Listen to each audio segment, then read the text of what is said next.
எல்லாருக்கும் வணக்கம். இன்னைக்கு திருவண்ணாமலையில ஒரு மிகப்பெரிய விஷயம் நடந்துட்டு இருக்கு. அது எத்தனை பேருக்கு தெரிஞ்சிருக்கும் தெரியல. என்னன்னா சோன நதி அப்படின்ற ஒரு காட்டு பகுதியில் இருக்கக்கூடிய 545 மரங்களை வெட்டிட்டு அரசு என்ன யாத்திரை நிவாஸ் அப்படின்ற ஒரு சொகுசு பங்களாக்கள் நிறைந்த ஒரு இடத்தை அமைக்கிறதுக்காக திட்டம் போட்டுட்டு இருக்காங்க. இது தேசிய பசுமை தீர்ப்பாயம் இத மரங்களை அழிக்க கூடாது அப்படின்னு ஏற்கனவே கோர்ட்ல கேஸ் போட்டிருக்காங்க. இன்னும் கூடிய சீக்கிரம் அதுக்கான தீர்ப்பு வரும் அப்படின்னு எதிர்பார்த்துட்டு இருந்த நேரத்துல இந்த மாதிரி 545 மரங்களை வெட்டி அங்க இந்த யாத்திரை நிவாஸ் அப்படின்ற சொகுசு தங்கும் விடுதி அமைக்கிறதுக்கு திட்டம் போட்டுட்டு இருக்காங்க. இப்பதான் சென்னையில வர்தா புயல்னால 5000க்கும் அதிகமான மரங்கள் 5000க்கும் மரங்கள் வேரோட சாஞ்சிடுச்சு. சில தன்னார்வ தொண்டர்கள் எல்லாரும் சேர்ந்து சின்ன சின்னதா செடி வச்சு ஆடு மாடு அதை தின்றாம பார்த்து பாதுகாத்துட்டு இருக்காங்க ஒரு மரமா வளர்றதுக்கு. அது இன்னும் வளர்றதுக்கு ஒரு 15-20 வருஷம் ஆகும்னு வைங்களேன். அது வரைக்கும் அதை நம்ம காப்பாற்றணும்னு போராடிட்டு இருக்கும் போது திருவண்ணாமலையில 545 மரங்கள் வெட்டி வேரோட வீழ்த்த போறாங்க அப்படின்றது ரொம்ப வேதனைக்குரிய விஷயமா இருக்குது. இது இந்த திருவண்ணாமலை கோவிலுக்கு ஒரு அறக்கட்டளை உடனடியா இந்த பணிகளை ஆரம்பிங்க அப்படின்னு சொல்லியிருக்காங்க. இப்ப ஏன் திருவண்ணாமலை தேர்வு பண்ணிருக்காங்கன்னு பாத்தீங்கன்னா, அங்க ரமணாசிரமம் இருக்கிறதுனால வெளிநாடுகள்ல இருந்து வரக்கூடிய சுற்றுலா பயணிகளுடைய எண்ணிக்கை அந்த ஊருக்கு கொஞ்சம் அதிகம். எனக்கு ஒண்ணு புரியல, இது திருப்பதி மாதிரி இதையும் ஒரு வருமானத்திற்குரிய ஒரு ஸ்தலமா பண்றதுக்காக தமிழக அரசு பண்றாங்களா அப்படின்றது ரொம்ப வேதனையா இருக்குது.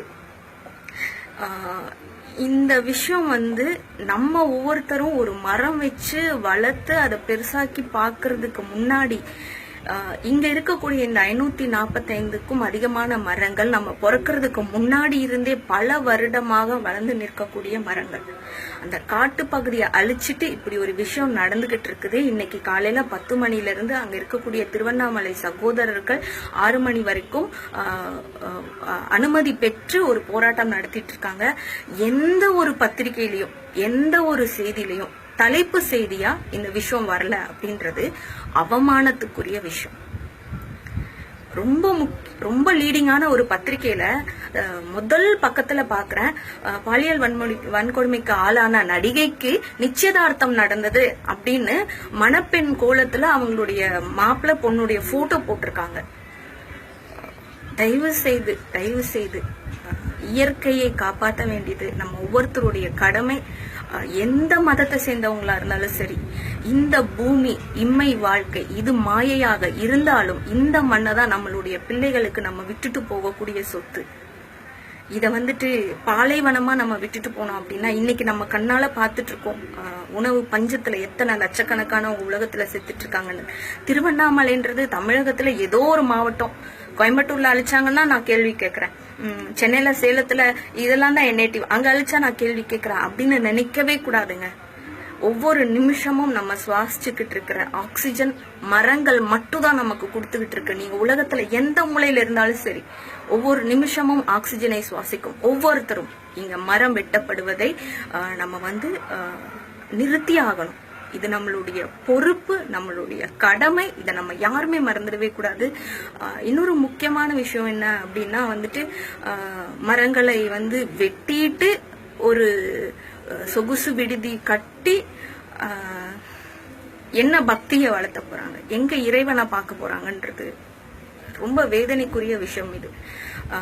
அதனால எந்த மொழி பேசுறவங்களா இருந்தாலும் சரி, எந்த ஊர்ல நீங்க இருந்தாலும் சரி, உலகத்துல இன்னைக்கு திருவண்ணாமலையில இப்படி ஒரு விஷயம் நடக்க போகுது. இதை தடுக்கிறதுக்காக அந்த ஊர் மக்கள் எல்லாருமே ஒன்று கூடி இருக்காங்க அப்படின்றது தலைப்பு செய்தியா வர வரைக்கும் நம்ம ஒவ்வொருத்தரும் இத பத்தி ஃபேஸ்புக்ல, வாட்ஸ்அப்ல, ட்விட்டர்ல மெசேஜ பதிவிட்டுட்டே இருக்கணும்.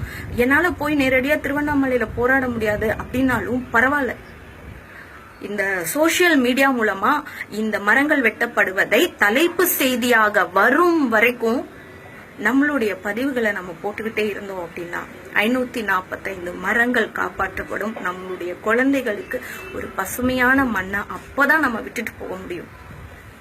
நிலத்துக்கு அடியிலையும் வளங்களை எடுத்து அழிக்க பாக்குறாங்க. நிலத்துக்கு மேல ஆயிரக்கணக்கான வருஷம் வளர்ந்து நிக்கிற மரத்தையும் வெட்டுறாங்க. இது மரத்து மேல விழுற அடியா இருக்க கூடாது. இது நம்ம மேல விழுற ஒரு வலியா இருக்கணும்.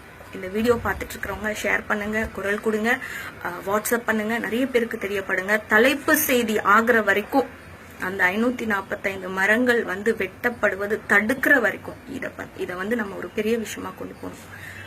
இந்த வீடியோ பார்த்துட்டு இருக்கிறவங்களுக்கு நன்றி.